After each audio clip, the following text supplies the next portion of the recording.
At the family court case, my ex-wife's sister said, "He just wants money, not the kids." Her mom nodded. "He's using them."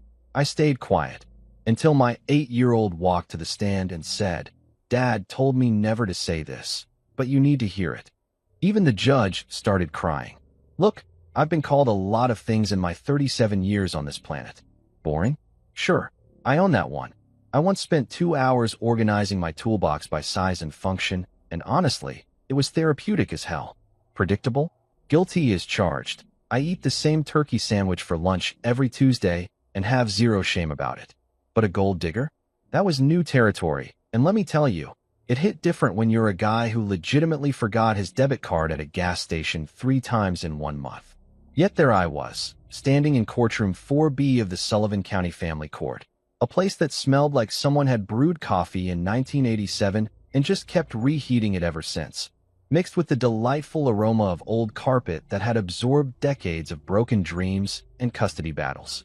The fluorescent lights buzzed overhead like angry wasps, and I swear the wooden benches were specifically designed to make your ass go numb within 15 minutes, probably to encourage people to settle their differences faster. My ex-wife Harper sat across the aisle with her new boyfriend Theo, who looked like he'd just stepped out of a J.Crew catalog, all perfectly tousled hair and a watch that probably cost more than my car.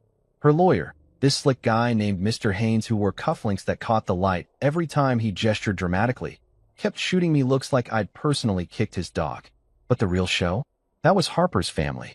Specifically, her sister Olivia and her mother Judith, who'd positioned themselves in the front row like they were settling in for Broadway's hottest new production, Let's Destroy Mason's Life, the musical.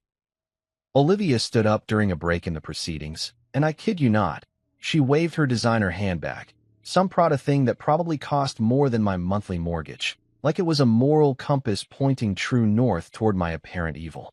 The bag swooshed through the air as she gestured, and I watched it catch the light, all buttery leather and gold hardware, while she declared to anyone within earshot, "He just wants the money, not the kids." She said it with such conviction, such absolute certainty, that for a second I almost believed her myself. Almost. Then I remembered I was the idiot who'd been coaching Leo's Little League team for free every Saturday while she was getting Botox and posting Instagram stories about self-care Sundays.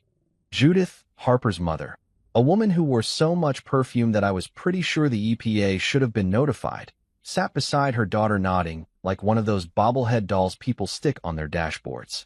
Her pearl necklace, fake, by the way, but don't tell her I know, bounced with each emphatic nod, and she leaned over to whisper to the woman sitting next to her, loud enough for half the courtroom to hear, "He's using them.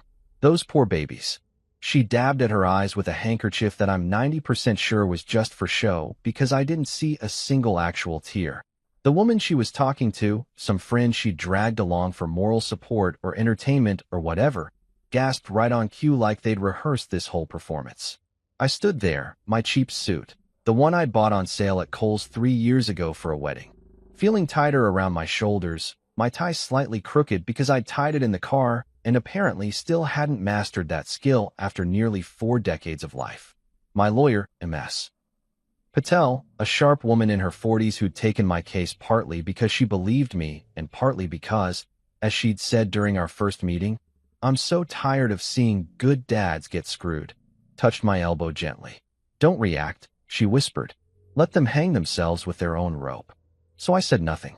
I just stood there like a mannequin in a discount store window, expressionless, while my character got assassinated in real time. I'd learned early on in this nightmare that in court, silence speaks louder than sarcasm. And believe me, my sarcasm was fully loaded, locked, and ready to fire. I had about 17 different comebacks locked and loaded in my brain, ranging from mildly snarky to absolutely scorched earth, but I kept my mouth shut. Instead, I mentally composed responses I'd never say out loud, like how Olivia's life coaching business was basically her posting motivational quotes she found on Pinterest while her boyfriend paid for everything, or how Judith had conveniently forgotten that she'd called me the best son-in-law ever, right up until the divorce papers were filed. The judge, a man named Everly who looked like he'd stopped feeling emotions sometime around the fall of the Berlin Wall, sat behind his bench with the expression of someone who'd seen this exact same drama play out approximately 10,000 times and was thoroughly over it. He had that particular shade of gray hair that comes from years of listening to people lie, half lie, and occasionally tell something resembling the truth. His glasses sat on the end of his nose, and he kept glancing at the clock like he was calculating how many more hours until retirement. Then it happened. My 8-year-old son Leo, wearing a suit that was slightly too big for him. We'd bought it at Target the week before, and I'd had to roll up the sleeves twice, stood up from where he'd been sitting quietly next to Ms. Patel. He was small for his age, all skinny arms and knobby knees, with my dark hair that stuck up in the back no matter how much I tried to smooth it down that morning. His Spider-Man socks peeked out from under his dress pants because that had been the compromise. He'd wear the suit if he could wear his favorite socks. The courtroom went quiet, that special kind of silence that happens when something unexpected occurs. Even the court reporters stopped typing. Leo looked directly at Judge Everly with those serious brown eyes, and in a voice that was way steadier than mine had been all day, said, "Your Honor, Dad told me never to say this, but you need to hear it." That's when Judge Everly did something I hadn't seen him do once during the entire proceeding. He took off his glasses slowly, like he'd just been hit with something heavy, and wiped his eyes. Actually wiped them. The man who looked like he'd last cried during the Reagan administration suddenly had moisture in his eyes because of my kid. And me? I just sat there, my heart doing something between a somersault and a complete system shutdown, thinking, well, there goes my shot at being the boring parent. Because boring parents don't end up in courtrooms with their 8-year-olds making judges cry. Boring parents have boring custody arrangements that get settled over email and awkward coffee shop meetings. But before I get to that moment, the moment that would end up changing everything, let me rewind this disaster. Because none of this started in a courtroom that smelled like defeat and old coffee. It started way before that, in my living room with burnt lasagna smoke setting off the fire alarm, and a woman named Harper who'd somehow transformed from my wife into a stranger I didn't recognize anymore. 2 years before I became the star of Courtroom Drama, Dad Edition, my life was so normal it could have been sponsored by Cheerios. Harper and I had this whole thing down. The kind of life that looks fantastic in those family photo shoots where everyone's wearing matching outfits in a field of wildflowers, pretending they didn't just spend 20 minutes arguing about who forgot to charge the camera battery. We had the house in the suburbs with the white fence that needed repainting every 3 years like clockwork, the golden retriever named Biscuit who was dumber than a bag of hammers but loyal as hell, and 2 kids who were, at least back then, happy, healthy, and blissfully unaware that their parents' marriage had an expiration date stamped on it. From the outside, we were peak American dream material. Harper would post these carefully curated Instagram photos of our family dinners with captions like, "Grateful for these moments," and "Blessed beyond measure," complete with the exact right number of hashtags to maximize engagement, but not look desperate. She had this knack for making our regular Tuesday night spaghetti look like something out of Bon Appetit magazine. Probably because she'd spend 15 minutes arranging it on the plates and adjusting the lighting while the food got cold. Leo and Ivy would be forced to smile on command, and I'd be there in the background, usually making some stupid face because I physically cannot take a serious photo to save my life. My buddy from work, Dave, used to joke that we looked like a stock photo family, the kind you'd see in picture frames at Target before you put your own photos in. "You're so aggressively normal it's almost suspicious," he'd say, and honestly, he wasn't wrong. I worked as a mechanical engineer at Hendrix Industrial Solutions, a mid-sized company that made components for manufacturing equipment. Riveting stuff, I know, but I genuinely loved it. There's something satisfying about solving problems with actual numbers in physics, where 2 + 2 always equals 4 and nobody's trying to gaslight you about basic math. I'd leave the house at 7:30 every morning, stop at the same coffee shop for the same medium roast with cream and 1 sugar, arrive at my desk by 8:15, and spend my day designing conveyor systems and troubleshooting mechanical failures. My coworkers were solid people. Dave, who brought in donuts every Friday and told dad jokes even worse than mine. Patricia, who'd been there for 20 years and knew where every single file was located. And my boss Martin, who pretty much left me alone as long as projects got done on time. I lived for the simple stuff that probably sounds boring to most people, but felt like actual life to me. Dad jokes that made my kids groan so hard I thought their eyes might roll out of their heads. Why don't scientists trust atoms? Because they make up everything.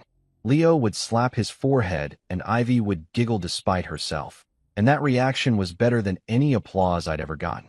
Friday movie nights where we'd make a massive bowl of popcorn.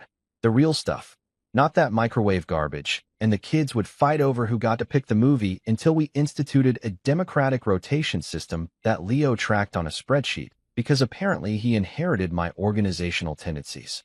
Teaching Leo how to ride his bike without training wheels in the driveway, running behind him with my hand on the seat, until that magical moment when I let go and he just kept going, wobbly and terrified and absolutely thriving. Reading Ivy bedtime stories in funny voices until she'd fall asleep with her stuffed elephant clutched to her chest. Harper was different back then, or maybe I just didn't notice the signs that she was already becoming someone else.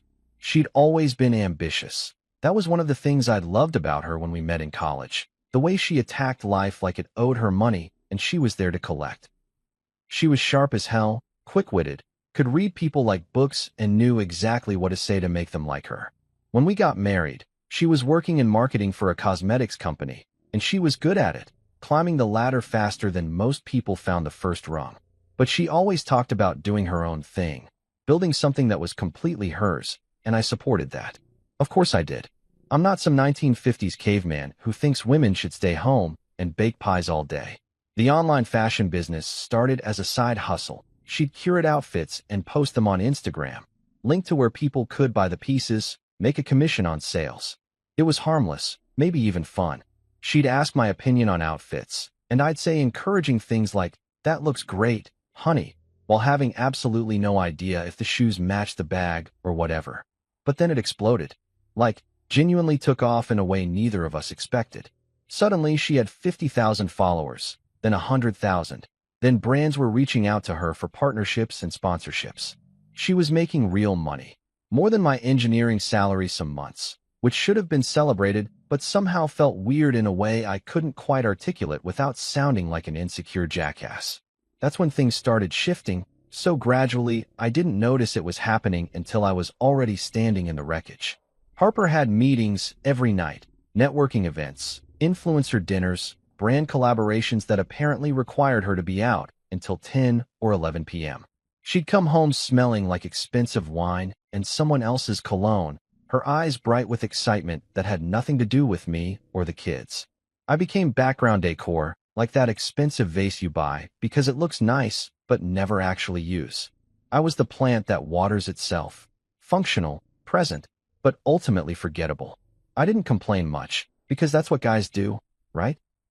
We just keep our heads down and handle our business until everything's actively on fire, and even then we'll probably try to convince ourselves it's fine. Just a little warm in here, no big deal. I'd make dinner for the kids while Harper was at another essential meeting. Help with homework, do bath time, read stories, tuck them in, and then sit on the couch alone watching Netflix shows I didn't care about while texting Harper, "When will you be home?" and getting responses like, "Soon." That meant absolutely nothing. The cracks, when they appeared, weren't the loud, dramatic kind you see in movies where someone throws a lamp and storms out. They were quiet, insidious, the kind that grow in the foundation of a house until one day you realize the whole structure's compromised. Dinners eaten alone while her food got cold on the counter. Texts left unread for hours, then answered with single-word responses. Her laughter sounding different, brighter and freer when she was on the phone with someone else, forced and obligatory when it was directed at me. The way she'd started sleeping on her side of the bed with a wall of pillows between us, like she was building a Berlin Wall out of memory foam. And then came the classic line, delivered one random Wednesday morning while I was making coffee, and she was checking her phone. "You've changed, Mason." She said it like it was a profound observation, like she'd discovered some fundamental truth about my character. I just stared at her, coffee pot in hand, trying to figure out what alternate dimension I'd stumbled into where staying faithful, employed, and home by 7 p.m. made me the villain. Because apparently that's exactly what it made me. Boring, predictable, the human equivalent of beige paint. Meanwhile, she was out there living her best life, with people who said things like, "Manifest your dreams," without a trace of irony. And somehow I was the problem. It happened on a Tuesday, because apparently the universe has a sick sense of humor and saves all its worst news for Tuesdays. Not Monday when you're already expecting the week to kick you in the teeth, and not Friday when at least you've got the weekend to process your emotional carnage with beer and bad decisions. No, it's always Tuesday, the day when you've just recovered from Monday's bullshit and foolishly think the week might actually be okay. I was standing in our kitchen making breakfast, scrambling eggs the way Ivy liked them with just a tiny bit of cheese mixed in, when Harper walked in wearing what I'd come to recognize as her serious conversation face. You know the look, lips pressed together in that thin line, eyes doing that thing where they're looking at you, but also somehow through you, shoulders squared like she's about to deliver a presentation to the board. My stomach dropped immediately because nobody makes that face unless they're about to ruin your whole day, possibly your whole year. Mason, I think we need space, she said, leaning against the counter with her arms crossed, still in her silk pajamas that cost more than my entire week's worth of outfits. She said it so casually, like she was suggesting we try a new restaurant or rearrange the living room furniture, not detonate our entire marriage and family structure. Now, I'm not a genius, but I've watched enough TV and lived through enough human experiences to know that I need space is never actually about space. Nobody's standing there thinking, gosh, I wish I had more physical distance from my spouse, like maybe we should measure the square footage between us more carefully. No, I need space is code, and the translation is pretty simple. There's someone else, but I'm going to frame this like it's about personal growth and finding myself, so you can't call me out for being a cheating asshole without looking like the bad guy. Space, I repeated, turning off the stove burner because suddenly eggs seemed completely irrelevant. Like, we should go to couples therapy space, or like, I should start looking for a lawyer space? She had the decency to wince, at least. I think we've grown apart. I'm not the same person I was when we got married. You're not the same person. We want different things now. I wanted to laugh, but it came out more like a choke. I want the same things I've always wanted. A family, a home, someone to share my life with. What exactly have I changed about that? She didn't answer directly, just looked away and said, I've already talked to a lawyer. I think it's best if we do this amicably. For the kids. For the kids. That phrase would get thrown around so much over the next few months that it lost all meaning, becoming this magical justification for every shitty decision anyone made. It's like saying no offense before insulting someone. It doesn't actually make the thing any less offensive. His name was Theo, which I found out approximately 48 hours later when my buddy Dave did some Instagram stalking that would have made the FBI proud. Theo was Harper's new business partner, a development that apparently happened while I was busy being a boring husband and father. He was tall, because of course he was, with that artfully messy hair that probably required 30 minutes and 16 products to achieve that I just woke up like this look. He wore turtlenecks in the summer, actual turtlenecks, like he was Steve Jobs' less successful cousin trying to manifest tech billionaire energy. And he said things like synergy and disruptive innovation and let's take this offline, without a single trace of irony or self-awareness. Dave showed me Theo's Instagram profile at work one day, sliding his phone across the desk during lunch break with the energy of someone delivering crucial intelligence. Dude, I'm sorry, but you need to see this. There was Theo, posing in front of a BMW, leased, I'd bet my left kidney, with a caption about grinding and hustling and some Gary Vaynerchuk quote about success. There was Theo at some influencer event, surrounded by people taking selfies. And there, buried 3 weeks back in his feed, was a photo of him and Harper at a business dinner, her laughing at something he said, her hand on his arm, both of them looking way too comfortable for people who were supposedly just professional colleagues. What a tool, Dave said, taking a massive bite of his sandwich. I mean, seriously, who actually dresses like that? Is he trying to get cast in a cologne commercial? Within weeks, Harper moved out. She got an apartment downtown, a trendy loft in one of those converted warehouse buildings where everything's exposed brick and industrial lighting. The kind of place that costs $3,000 a month and has absolutely zero storage space. She took our 2 kids, Leo, who was 8 and old enough to understand that something was fundamentally wrong even if he couldn't articulate it, and Ivy, who was 5 and kept asking when mommy was coming home like this was just an extended sleepover, half the week. We did the standard divorced parent shuffle. She got them Monday and Tuesday. I got them Wednesday and Thursday, and we alternated weekends like we were trading baseball cards. The kids liked Theo, which felt like someone was slowly pushing a knife between my ribs every time I heard about it. Of course they liked him. He bought them drones and gaming systems and let them have ice cream for breakfast, positioning himself as the fun adult while I was stuck being the responsible parent who said things like, "Finish your vegetables," and "No, you can't watch YouTube until 3 in the morning." Ivy came home one Wednesday chattering about how Theo let her eat Lucky Charms and watch cartoons before school, while I'm standing there with my bowl of oatmeal and sliced bananas like some kind of health food terrorist. Leo was quieter about it, more observant. He'd mention things casually, testing the waters to see how I'd react. "Theo has a really big TV," he'd say, watching my face. He showed me his drone collection. He said maybe he'd teach me to fly one. And I'd smile and say, "That's nice, buddy," while internally screaming, because what was I supposed to do? Trash talk the guy to my 8-year-old? Turn my son into a messenger of my bitterness? Meanwhile, I was teaching them math and manners, two things that are apparently way less exciting than dessert at 7 a.m. and unlimited screen time. I helped Leo with his multiplication tables and read Ivy's stories with proper bedtimes. I made them brush their teeth and eat actual meals with protein and vegetables. I took them to the pediatrician and the dentist and made sure their homework got done. You know, boring parent stuff. Responsible parent stuff. The stuff that doesn't make you the cool guy, but actually raises functional human beings who won't end up living in your basement at 35. I stayed civil through all of it. When Harper dropped the kids off, I'd ask polite questions about her week and make small talk about logistics. When she picked them up, I'd have their bags packed with everything they needed, homework completed, permission slips signed.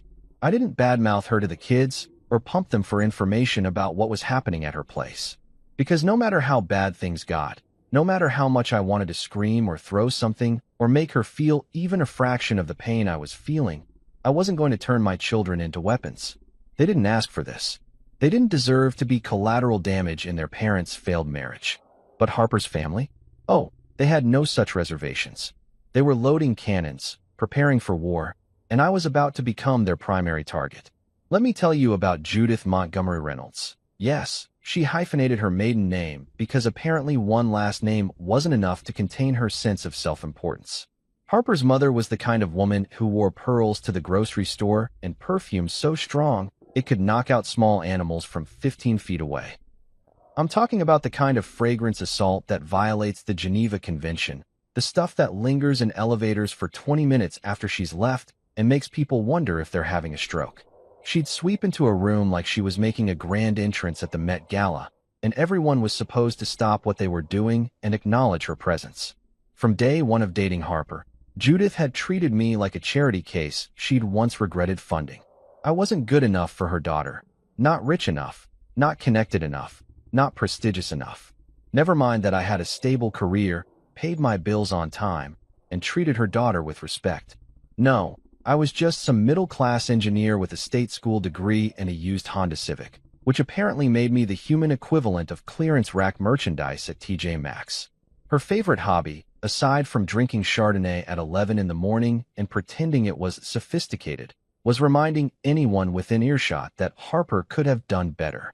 I remember our wedding reception, where Judith got just drunk enough to be honest, but sober enough to be insulting. She cornered me by the dessert table. I was trying to sneak a second piece of cake because it was my wedding and I'd earned it, and put her hand on my arm with this smile that didn't reach her eyes. "You know, Mason," she slurred slightly, her wine breath hitting me like a wall. I never thought Harper would settle. But here we are. Then she patted my cheek like I was a golden retriever who'd learned a new trick and wandered off to tell her friends about the quaint wedding venue, which was actually a beautiful garden space that Harper and I had specifically chosen because we loved it, not because we couldn't afford the country club Judith had pushed for. Harper used to defend me back then, at least a little. She'd roll her eyes at her mother's comments and say, "Mom, stop," with just enough annoyance to make me feel supported. But after the separation, that defense system shut down completely. Suddenly Judith's opinions carried weight again, and I went from not good enough to actively malicious gold digger in her narrative. Then there was Olivia, Harper's younger sister by 3 years, who was somehow even more insufferable than her mother, which I didn't think was scientifically possible.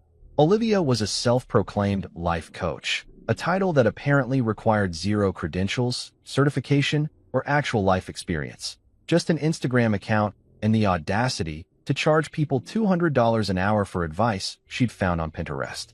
Her entire career, and I use that term loosely, consisted of posting motivational quotes over sunset photos and hosting workshops at expensive hotels about manifesting abundance and aligning with your higher purpose. The kicker? Her whole lifestyle was sponsored by her boyfriend Marcus's credit card. Marcus was some finance bro who worked 80-hour weeks so Olivia could drink $12 green juices and attend yoga retreats in Bali while posting about creating your own reality.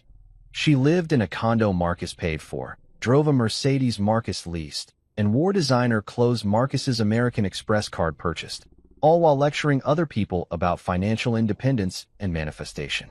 The irony was so thick you could cut it with a knife, but self-awareness had never been Olivia's strong suit. She once cornered me at a family barbecue. This was about 6 months before the divorce, when things were already rocky but we were still pretending everything was fine, and said, with complete sincerity, "Mason, I think the problem is you just don't manifest abundance. You're operating from a scarcity mindset." I was literally grilling burgers for 15 people at the time, trying to make sure nobody got food poisoning, while she stood there in an outfit that cost more than my mortgage payment, holding a glass of organic wine and explaining the universe to me. "You're right," I said, flipping a burger with perhaps more force than necessary. "I should really focus on manifesting abundance instead of working 40 hours a week at an actual job. Maybe if I post enough inspirational quotes, my bills will pay themselves." She didn't catch the sarcasm. She never did. Instead, she nodded enthusiastically and said, "Exactly. You're starting to get it. I can send you some resources about rewiring your abundance programming." "Please don't," I said, but she was already pulling out her phone to text me links to her YouTube channel where she talked about quantum leaping into your dream reality, or whatever nonsense she was peddling that month. After Harper and I separated, both Judith and Olivia kicked into high gear, and their new mission became crystal clear: destroy Mason Reed's reputation by any means necessary. They started a whisper campaign that would have made Cold War propagandists proud.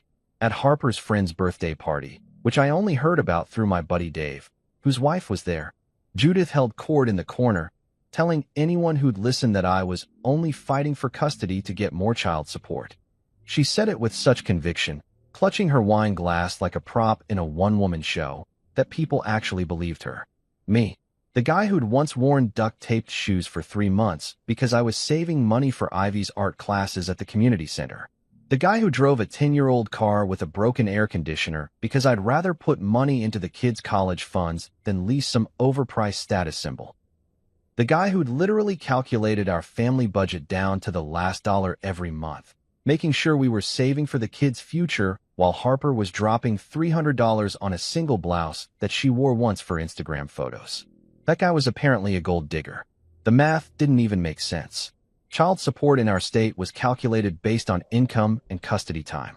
If I had primary custody, I'd be paying for most of their expenses directly, meaning I'd actually get less money, not more. But facts didn't matter in Judith's narrative. She'd decided I was the villain, and she was going to make sure everyone knew it. Olivia, not to be outdone by her mother, took to social media with the subtlety of a sledgehammer. She started posting vague, inspirational quotes that were clearly about me. Sometimes the people who seem the nicest are hiding the darkest intentions. And protect your sister from men who only see dollar signs. She never mentioned me by name. She wasn't that stupid, but anyone who knew our situation could connect the dots. Her followers, a collection of other life coaches and people who believe crystals could cure diseases, ate it up, leaving comments like, "Stay strong, queen," and "Your sister deserves better." I watched this character assassination happen in real time, feeling like I was trapped in some twisted reality show where I didn't get to defend myself. My buddy Dave, bless him, would send me screenshots with messages like, "Dude, are you seeing this shit?" Yes, Dave, I was seeing it. I was seeing my former family turn me into a monster for daring to want to be involved in my own children's lives. But nothing I said mattered, because they had something I didn't: money, lawyers with fancy offices in downtown high-rises, and matching smug faces that came from years of looking down on people they considered beneath them. I had the truth, a second-hand suit from Men's Warehouse that I'd bought for a funeral 3 years ago, and an 8-year-old son who kept asking me questions I didn't know how to answer. "Dad, why do grown-ups lie so much?" Leo asked me one night while I was tucking him in, his serious brown eyes looking up at me in the dim light of his Spider-Man nightlight. I sat on the edge of his bed, trying to figure out how to explain that sometimes people lie because the truth doesn't fit the story they want to tell. That his grandmother and aunt weren't evil, just selfish and convinced of their own righteousness. That the world was more complicated than good guys and bad guys, even though it shouldn't be. Sometimes people believe their own stories so much that they stop seeing what's real. I finally said, smoothing his hair back. "But you know what's real? I love you. Your mom loves you. And we're going to figure this out." He nodded, but I could see the doubt in his eyes. He was 8, but he wasn't stupid. He could feel the tension, hear the whispered conversations that stopped when he entered rooms, sense that the adults in his life were gearing up for war. And he was right. Because Judith and Olivia weren't done. They were just getting started. The day the custody hearing officially started, I woke up at 4 in the morning with my heart racing like I'd just run a marathon. Except I was lying perfectly still in bed staring at the ceiling fan, making its slow rotation above me. My stomach felt like I'd swallowed a bag of rocks, and I'd already been to the bathroom twice with stress-induced digestive issues that I'll spare you the details of, except to say that my body was absolutely not handling this well. I'd laid out my suit the night before, the same Men's Warehouse special that had seen better days, and spent 20 minutes that morning trying to get my tie straight before giving up and accepting that I'd look slightly disheveled no matter what I did. Ms. Patel met me outside the courthouse at 8:30 sharp, carrying a leather briefcase that looked way more professional than my canvas messenger bag that I'd bought at Target on clearance. She was wearing a sharp navy suit and had her hair pulled back in a no-nonsense bun that screamed, "I'm here to win," and I immediately felt better having her on my side. "Remember," she said, gripping my shoulder, "they're going to try to make you react. Don't give them the satisfaction. We have truth on our side, and truth is patient." I nodded, even though patience had never been my strong suit, and honestly, truth felt like a pretty weak weapon when the other side had money and influence and a willingness to lie with the confidence of people who'd never faced consequences for anything in their entire privileged lives. Walking into that courtroom felt like voluntarily entering a gladiator arena. Except instead of lions, I was facing lawyers and ex-in-laws who wanted to watch me bleed. The room itself was depressing in that specific way that government buildings always are.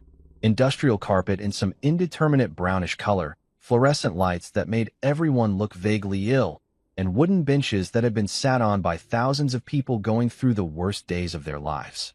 The air conditioning was cranked up too high, making the place feel like a meat locker, and I could hear it rattling through the vents with this rhythmic clunking sound that was probably a maintenance issue nobody had bothered to fix in 15 years.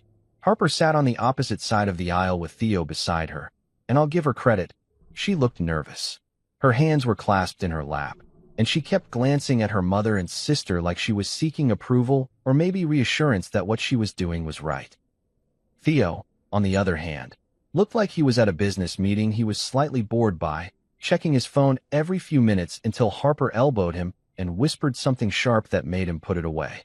He was wearing some designer suit that probably cost more than my monthly salary, with those expensive Italian shoes that somehow managed to look both formal and casual at the same time, and I hated him with the intensity of 1,000 suns. Then there was Mr. Haynes, Harper's lawyer, and this guy was something else.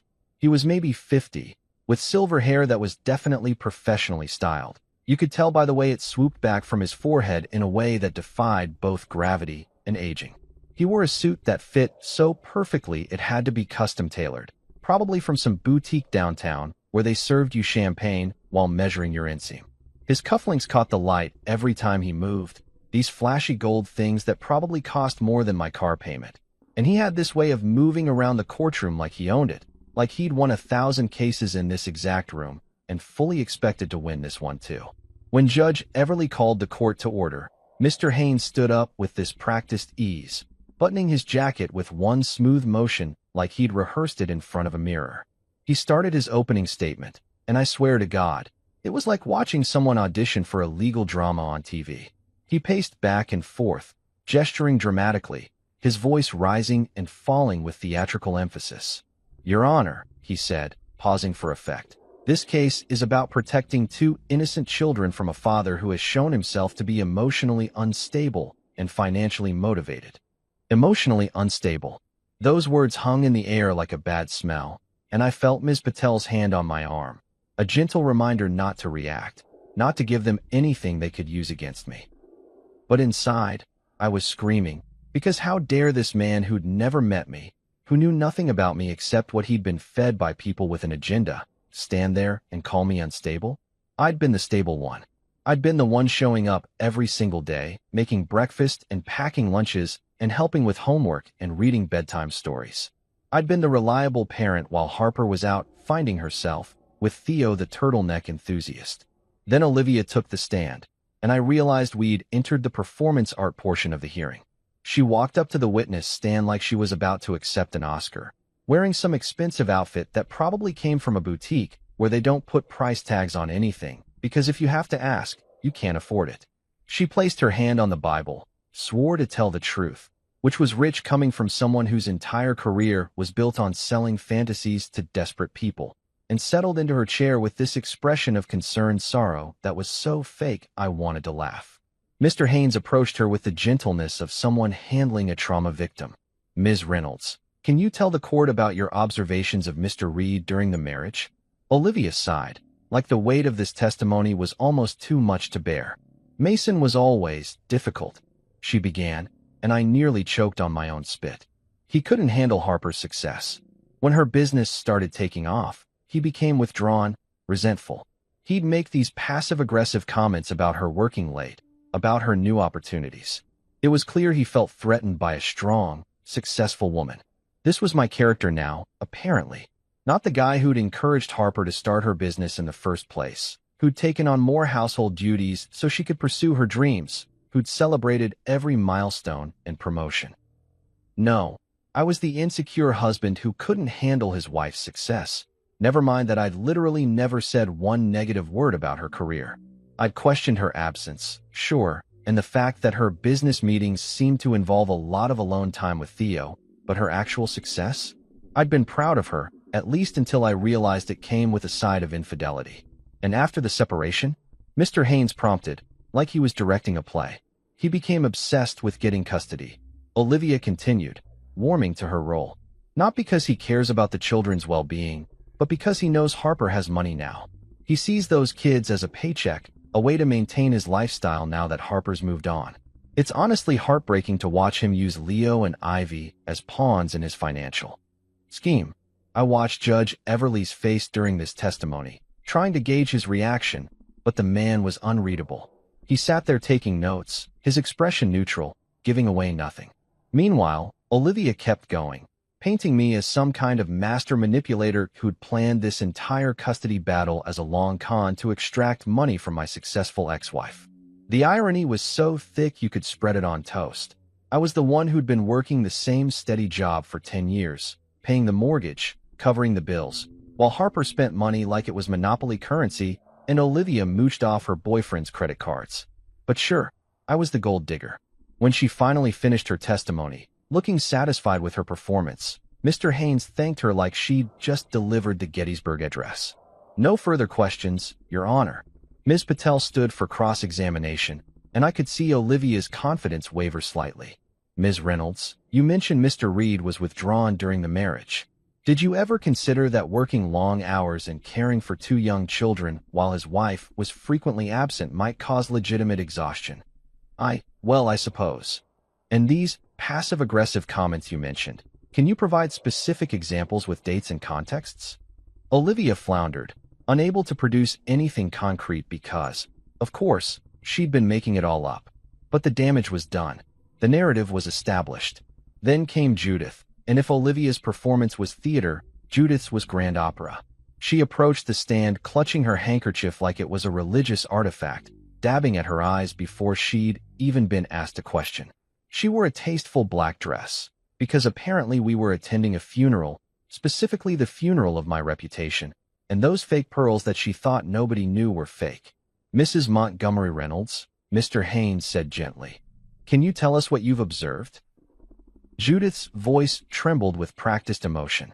That man, she said, pointing at me like I was a criminal in a lineup, is using my grandchildren.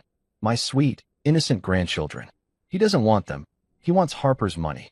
He wants to punish her for being successful, for finding happiness with someone who appreciates her. A single tear, actual moisture this time, though I suspected it was more rage than sadness, rolled down her cheek. Those poor babies deserve better than a father who sees them as dollar signs. Even Judge Everly sighed at that point, a long exhale that suggested he'd seen this exact performance approximately 10,000 times before and was thoroughly tired of it. He rubbed his temples like he was fighting off a headache, and honestly, same. Ms. Patel leaned over and whispered, "Stay calm. Truth always wins." I muttered back, "Tell that to my parking tickets." Because even now, sitting in the worst moment of my life, my brain defaulted to inappropriate humor as a coping mechanism. But I stayed calm. I sat there, hands folded, face neutral, while my character got shredded by people who'd never bothered to know me.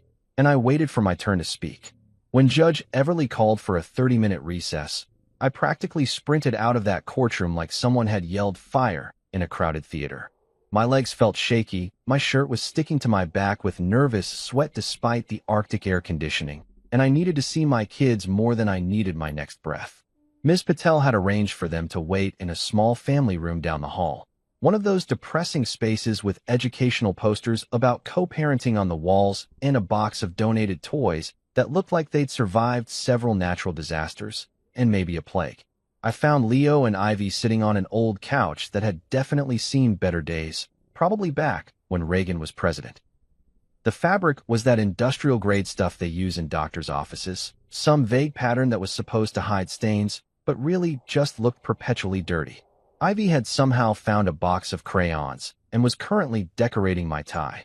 The same tie I'd spent 20 minutes that morning trying to get straight, with what appeared to be an army of cats in various colors. She was humming some song from Frozen, completely oblivious to the emotional warfare happening down the hall, and honestly, I envied her innocence so much it hurt. "Hey, Butterfly," I said, sitting down next to her and pulling her onto my lap.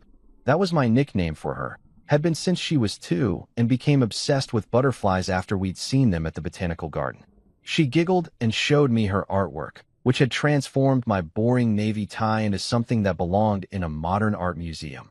Assuming that museum accepted submissions from 5-year-olds with limited fine motor skills and an excessive fondness for the color purple. "Do you like them, Daddy? This one is Princess Whiskers, and this one is Sir Meowington, and this one is..." "They're perfect, sweetheart," I said, kissing the top of her head, breathing in the smell of her strawberry shampoo, and trying not to think about the fact that a judge was currently deciding how much time I'd get to keep doing exactly this. "Absolutely perfect." Leo sat on the other end of the couch, and I noticed immediately that something was off. He wasn't playing on the tablet I'd brought for him, wasn't reading one of his books, wasn't doing any of the things an 8-year-old usually does when given 30 minutes of unstructured time. Instead, he was just sitting there staring at the floor with this intensity that reminded me uncomfortably of myself when I was working through a particularly difficult engineering problem. His jaw was set in that stubborn way he'd inherited from me. Harper always said he had my determined face, which she meant as a criticism, but I'd always taken as a compliment. The court-appointed child advocate, a woman named Mrs. Chun who seemed genuinely kind despite working in a system that must slowly destroy your faith in humanity, had stepped out to make a phone call, leaving us alone. I was grateful for that. These moments were becoming precious. Not just seeing my kids, but seeing them without supervision, without someone taking notes about our interactions to submit in a court report. "Dad," Leo said suddenly, still looking at the floor, his voice quiet but firm in that way that made me pay attention. "They're lying about you." My stomach clenched.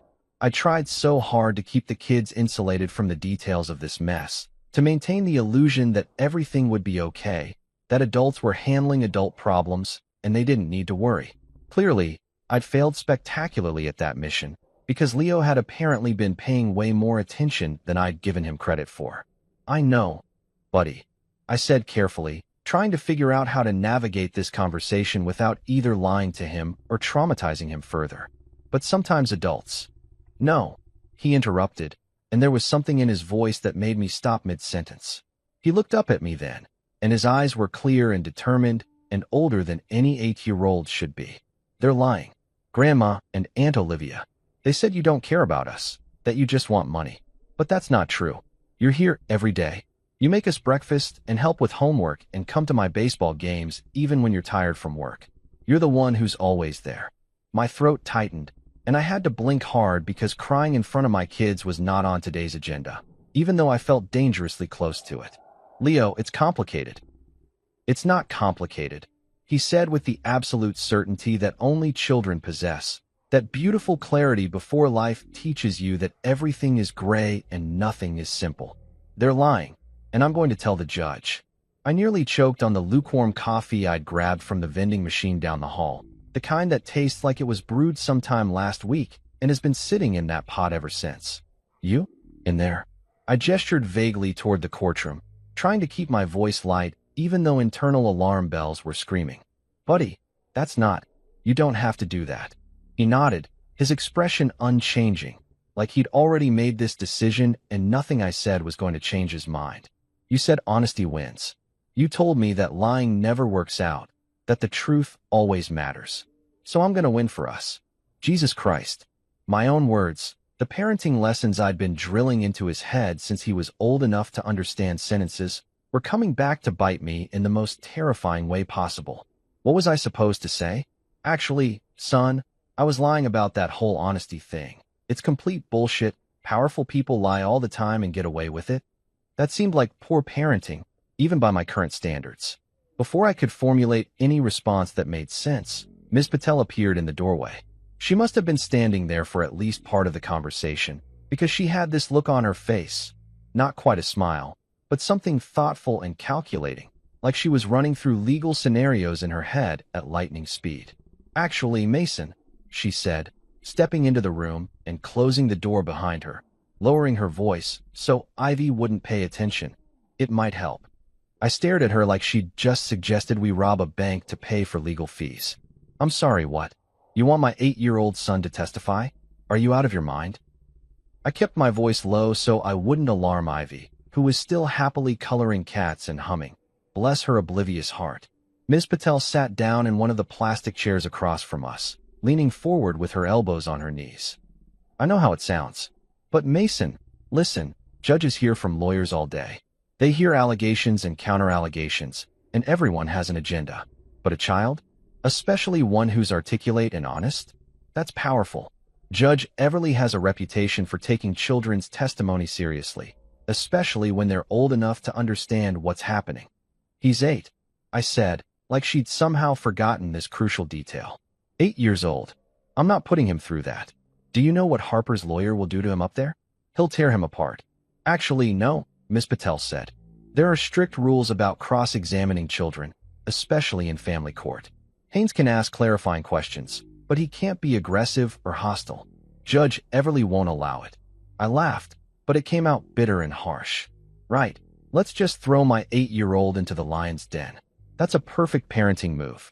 Father of the Year material right there. Remember that time Dad let you testify in court? Good times, huh? No trauma whatsoever. Leo was watching this exchange like a tennis match, his head moving back and forth between me and Ms. Patel. Then he spoke, and his voice was steady in a way that made my chest hurt. Dad, I want to. They need to know you're a good dad. Someone has to tell them the truth. I looked at my son, really looked at him, and saw something that simultaneously filled me with pride and broke my heart into approximately 1,000,000 pieces. He wasn't scared. He wasn't being manipulated or coached. He was just a kid who knew what was right and was willing to stand up for it, even when the adults around him were too afraid or too cynical or too beaten down by the system to do the same. But God, the thought of him up there, in front of all those people, with Harper and her family watching, having to talk about our family's dysfunction like it was evidence in a trial, because that's exactly what it was, made me feel physically ill. What kind of father puts his kid in that position? What kind of person uses their child as a witness in their own defense? Leo? I started, but Ms. Patel interrupted me gently. Mason, this is Leo's choice. We're not forcing him. But if he wants to speak, if he has something to say, then legally he has that right. Children have voices in custody proceedings. It's actually one of the few protections the system has built in. I looked at Leo's face again. Calm, steady, braver than I'd ever been in my entire life. His shoulders were squared, his chin up, and he looked so much like Harper in that moment that it physically hurt. But he had my stubbornness, my refusal to back down when I knew I was right, even when it would have been easier to just shut up and take it. "You're sure about this?" I asked him, my voice cracking despite my best efforts to keep it together. "Because, buddy, you don't have to. This is grown-up stuff. You can just be a kid." "I'm sure," Leo said, and he reached over and took my hand, his small fingers wrapping around mine. "Someone has to tell them the truth, Dad. And you taught me that's what matters." Miss Patel stood up, smoothing down her suit. "I'll talk to Judge Everly during the recess. If he approves, and I think he will, Leo can take the stand after we reconvene." After she left, I sat there with both my kids, Ivy still decorating my tie with increasingly elaborate cat portraits, and Leo sitting quietly beside me like he hadn't just volunteered to do the scariest thing an 8-year-old could do. And I realized that somewhere along the way, while I'd been busy trying to protect him from this mess, he'd been watching and learning and becoming exactly the kind of person I'd always hoped he'd be. I just wished he didn't have to prove it in a courtroom.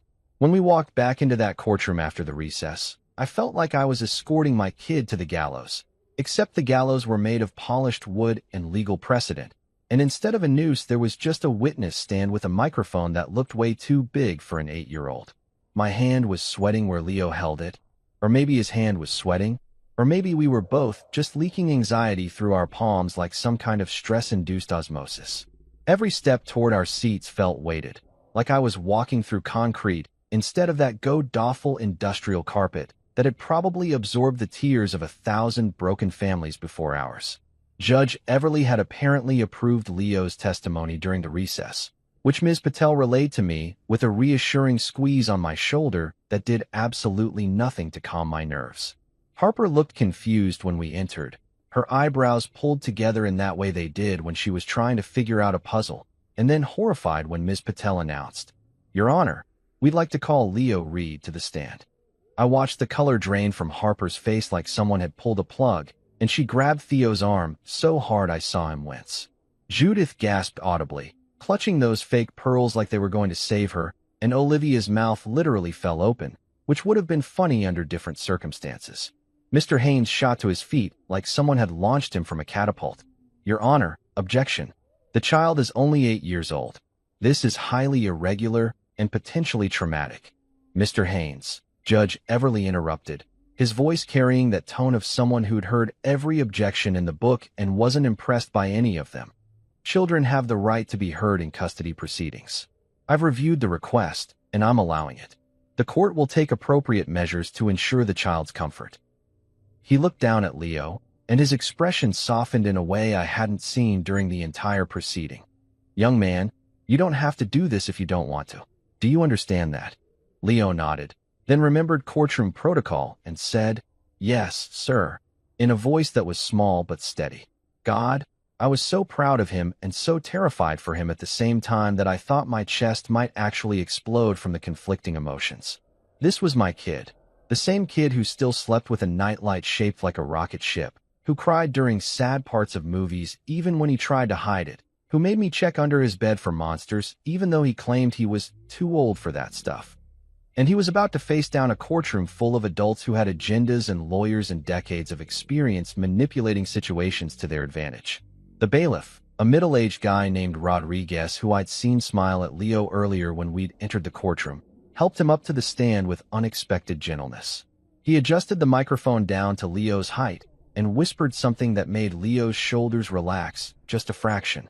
Then Rodriguez stepped back, and suddenly my 8-year-old son was sitting in that big leather chair that made him look even smaller than he was, his feet dangling a solid 6 inches off the ground, because whoever designed witness stands apparently never considered that children might need to use them. Judge Everly leaned forward, resting his chin on his hand in a way that made him look less like a stern authority figure and more like someone's grandfather trying to have a conversation. "Hello, Leo. Is it okay if I call you Leo?" "Yes, sir," Leo said again, his voice coming through the microphone clearer than I expected. He was wearing the suit we'd bought at Target, the one that was still slightly too big despite my attempts to roll up the sleeves, and his Spider-Man socks peeked out from under his dress pants. That detail, those ridiculous socks that he'd insisted on wearing because they made him feel brave, made my eyes burn with unshed tears that I absolutely could not let fall. Not here, not now. "Are you nervous, Leo?"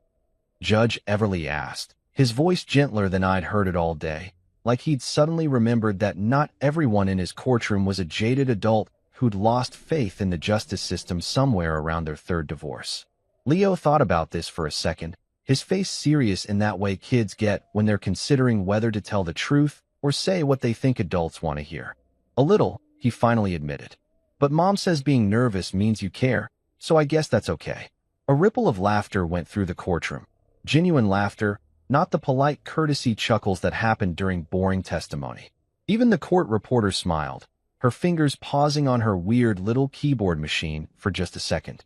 I saw one of the people sitting in the gallery, some law student or intern who was probably here to observe proceedings, actually wipe her eyes. Harper's expression shifted from horror to something softer, something that looked almost like pride mixed with dread, because she recognized her own words coming back through our son's mouth.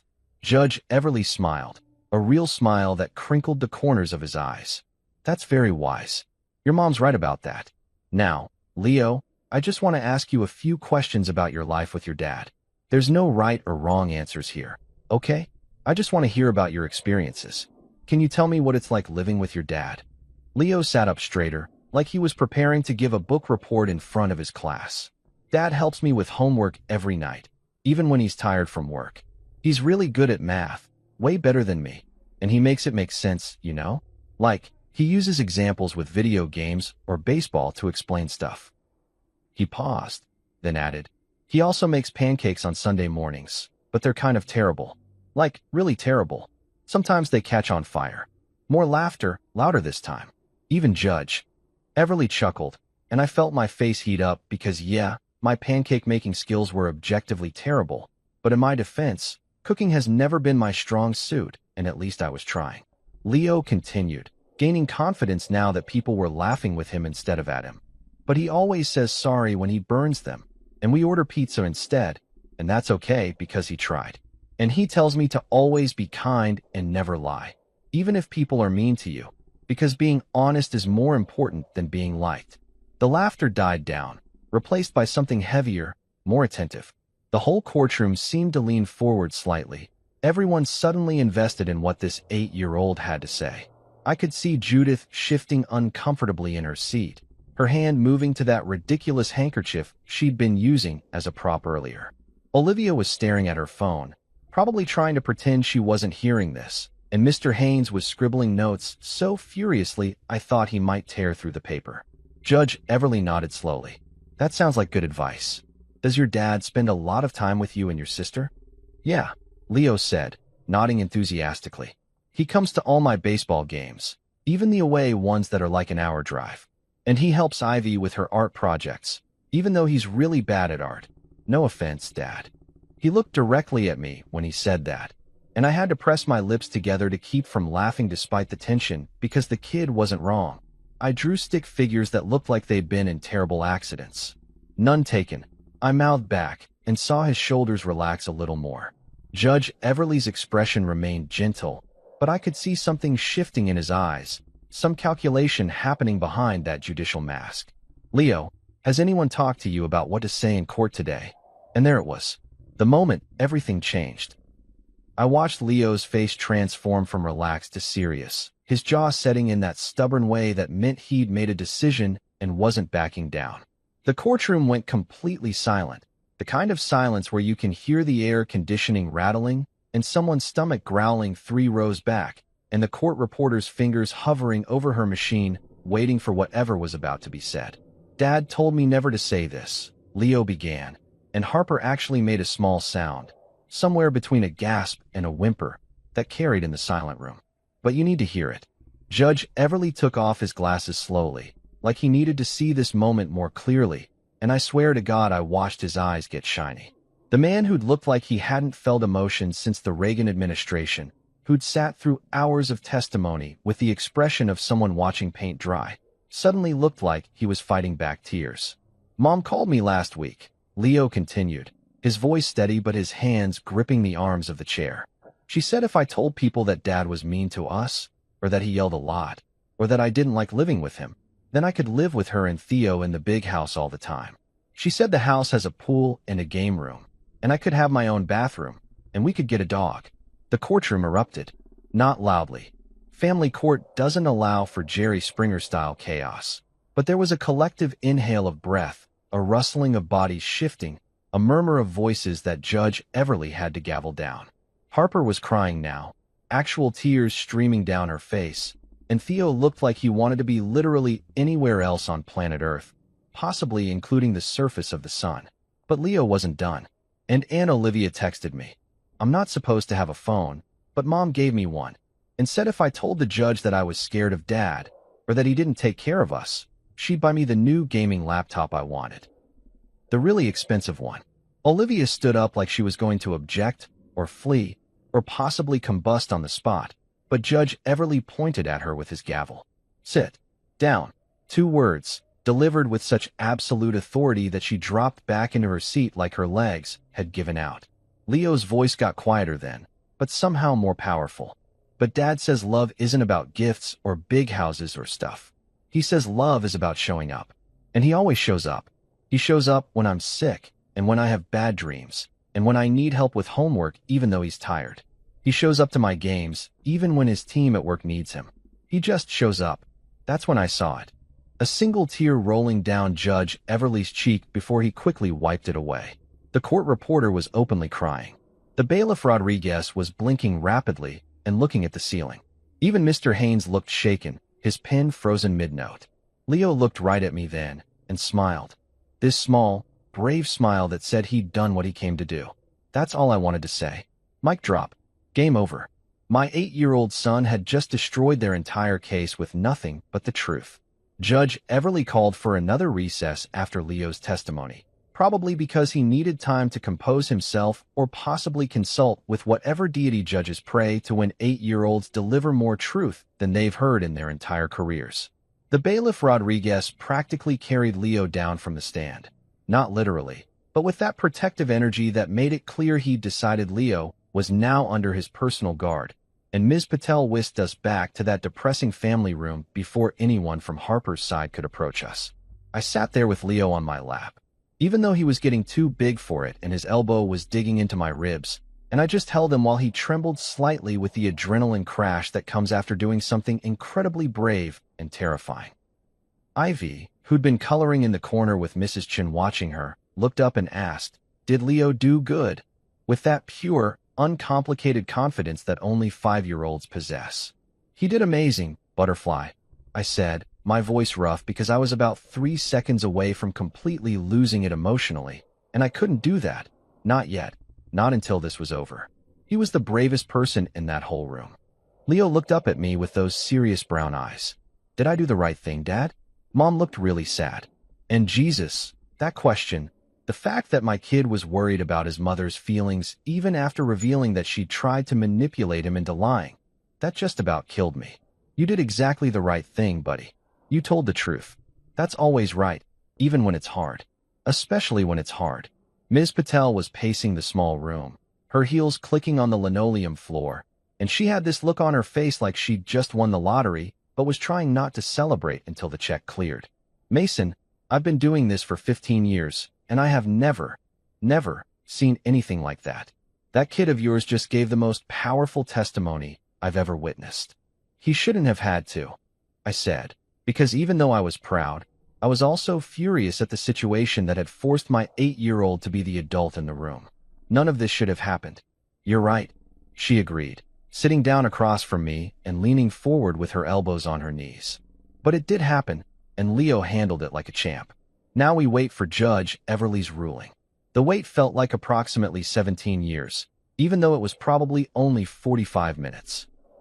I tried to distract the kids by playing some stupid game on my phone with them, but my mind kept replaying Leo's testimony, Harper's face when he'd revealed her attempted manipulation, Olivia's absolute horror when he'd mentioned the bribe, and Judge Everly's unexpected tears. The man had wiped his eyes.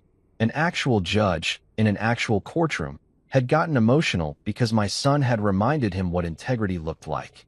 When we finally filed back into the courtroom, the atmosphere had completely changed. It felt heavier somehow, charged with an energy that made the hair on the back of my neck stand up.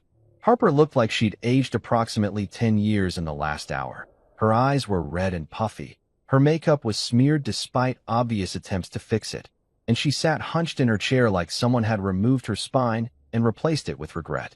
Theo was beside her, but there was visible space between them now, like he'd scooted his chair away a few inches and was trying to pretend he'd never met her.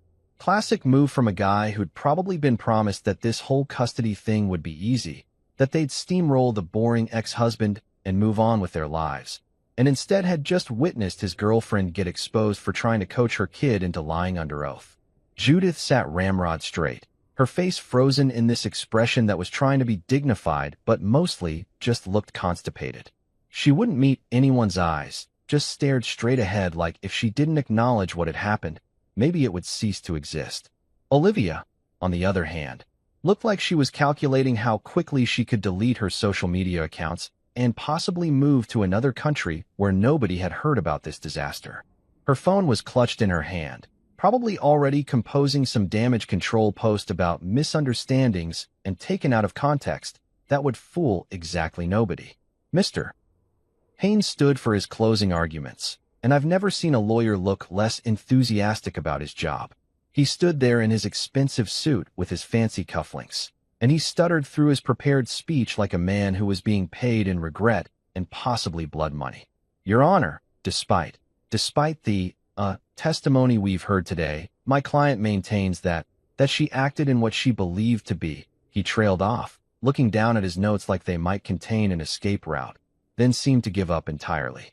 My client requests shared custody with the understanding that both parents love their children and want what's best for them. It was the legal equivalent of throwing in the towel while pretending you were still fighting. Judge Everly looked at him with an expression that could only be described as profoundly unimpressed. The kind of look teachers give students who clearly didn't do the reading and are trying to bullshit their way through a book report. Ms. Patel's closing argument, by contrast, was sharp and concise. Your Honor, the evidence speaks for itself. Mr. Reed has consistently demonstrated that he prioritizes his children's well-being above all else, including his own comfort. He has raised a son who understands the value of honesty, even when that honesty is painful. We request primary custody with the understanding that we hope Mrs. Reed will work on rebuilding trust with her children through appropriate therapeutic channels. Judge Everly sat back in his chair, removing his glasses and cleaning them slowly. A gesture that I'd learned over the course of this hearing meant he was thinking carefully about something. The courtroom was so quiet you could hear people breathing, hear the air conditioning rattle, hear someone's watch ticking 3 rows back. Even Ivy was silent, sensing somehow that this moment mattered even if she didn't understand why. Finally, Judge Everly put his glasses back on and looked down at the papers in front of him.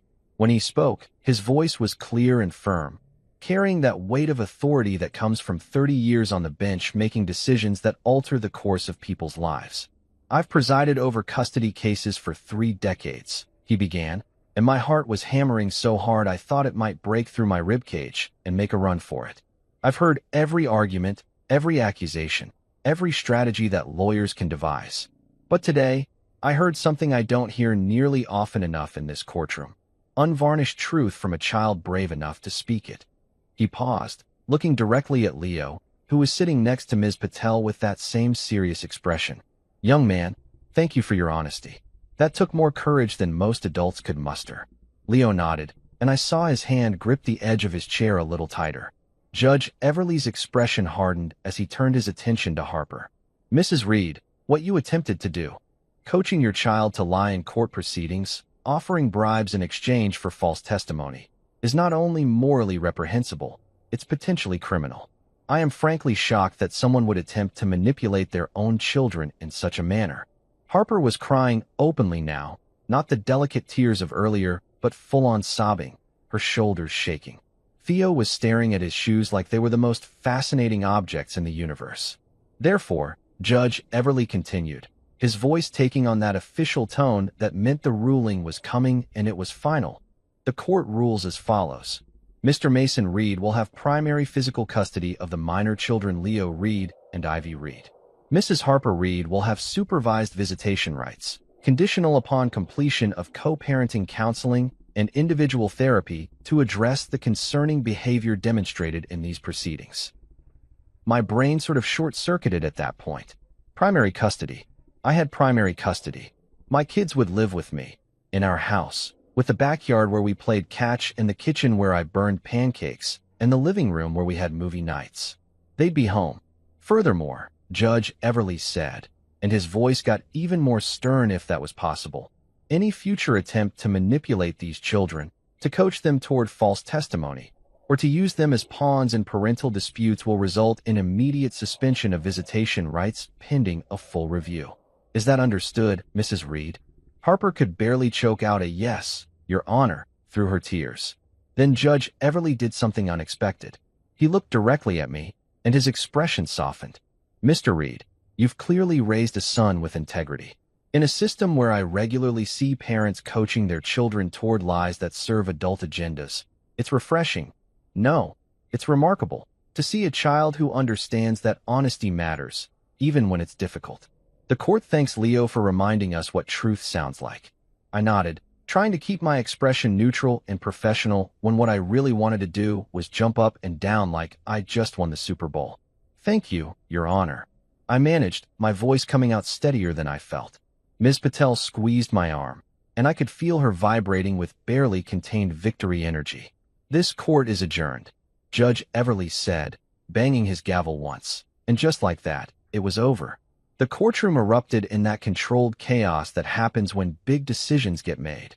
People standing, gathering papers, conversation starting. I turned to look at Harper one more time, and she was just sitting there frozen, like someone had hit pause on her entire existence. Her lawyer was packing up his briefcase with the speed of someone who wanted to be anywhere else. Theo was already halfway to the door, apparently having decided that loyalty only went so far when your girlfriend got publicly destroyed in family court.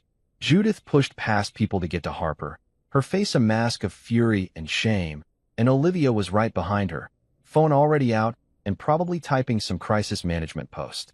I almost felt sorry for them. Almost. But then I remembered every lie they'd told, every character assassination they'd attempted, every time they'd called me a gold digger who didn't care about his kids, and that sympathy evaporated like water on hot pavement. Ms. Patel was shaking my hand, grinning like she'd just won the case of her career, which, honestly, she kind of had. Mason, congratulations. Your kids are going home with you tonight. Home.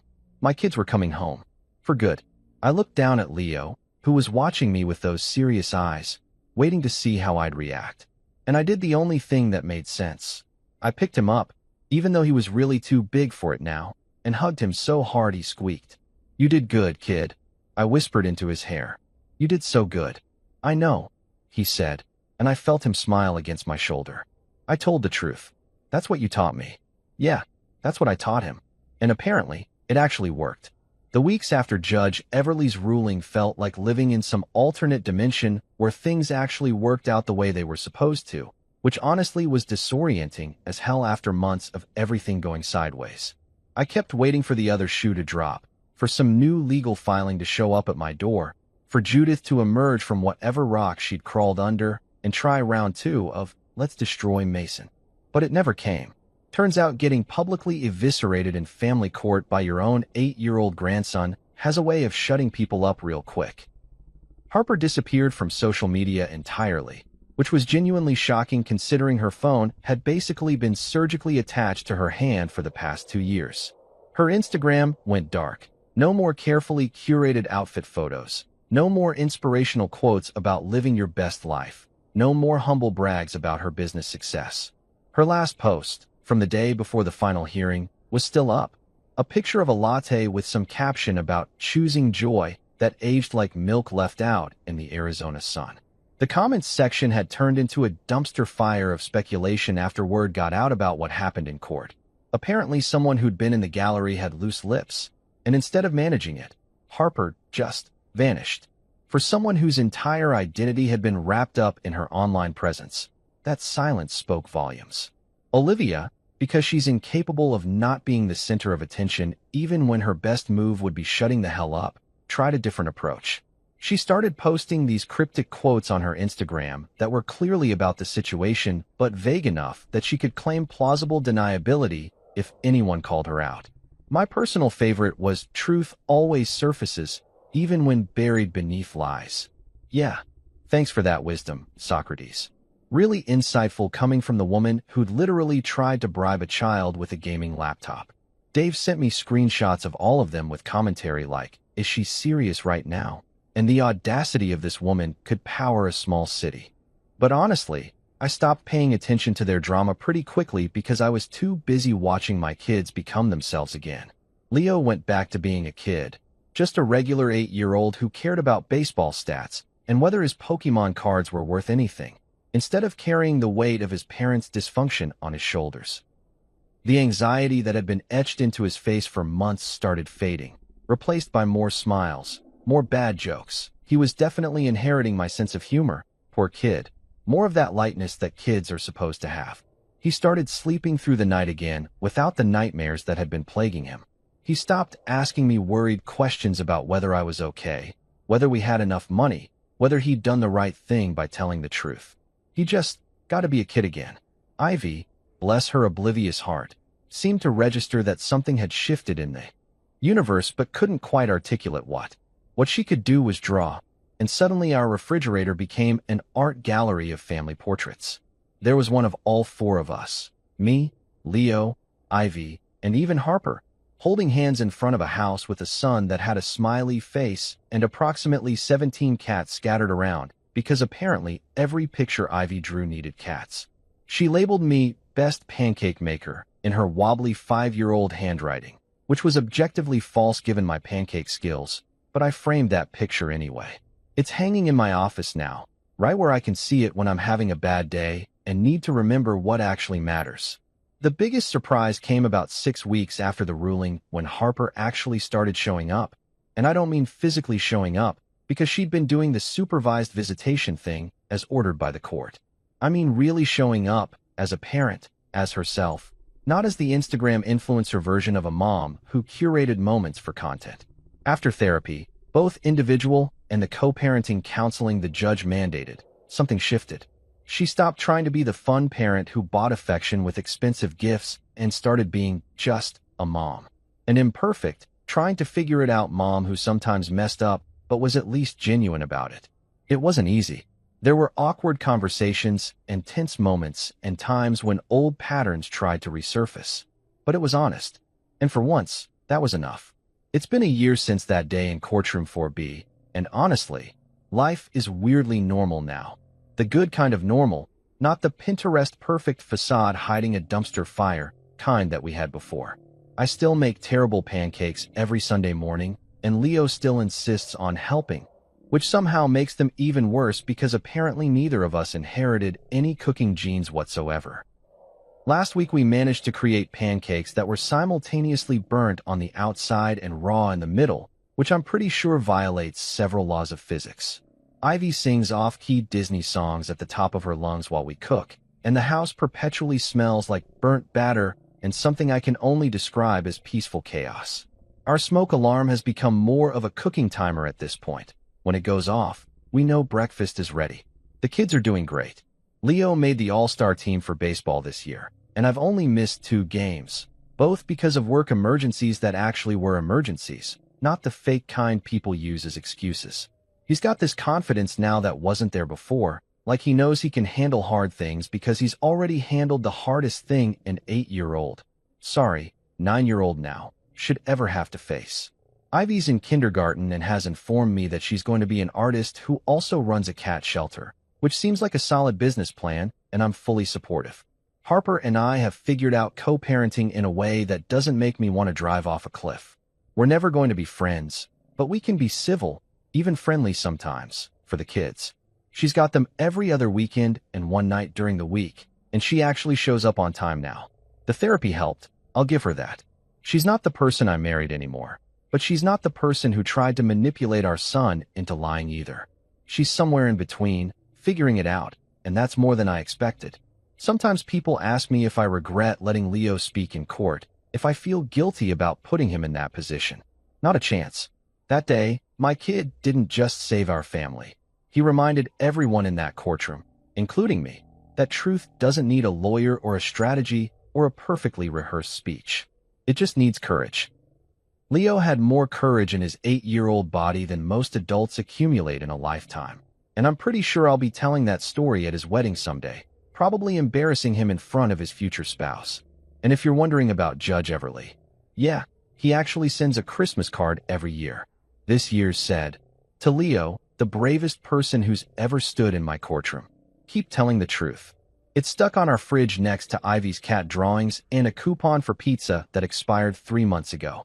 As for me, I learned 2 things through this whole disaster. Never underestimate a kid with a conscience and a backbone. And never, ever let your ex-wife's sister near a microphone, a witness stand, or any platform where she can spew her manifesting abundance bullshit. Life isn't perfect. My pancakes still suck, my car still makes that weird noise I keep meaning to get checked, and I'm pretty sure I found a Lego in the couch cushions that's been there since 2019. But my kids are home, they're happy, and they know their dad showed up. That's the only thing that matters.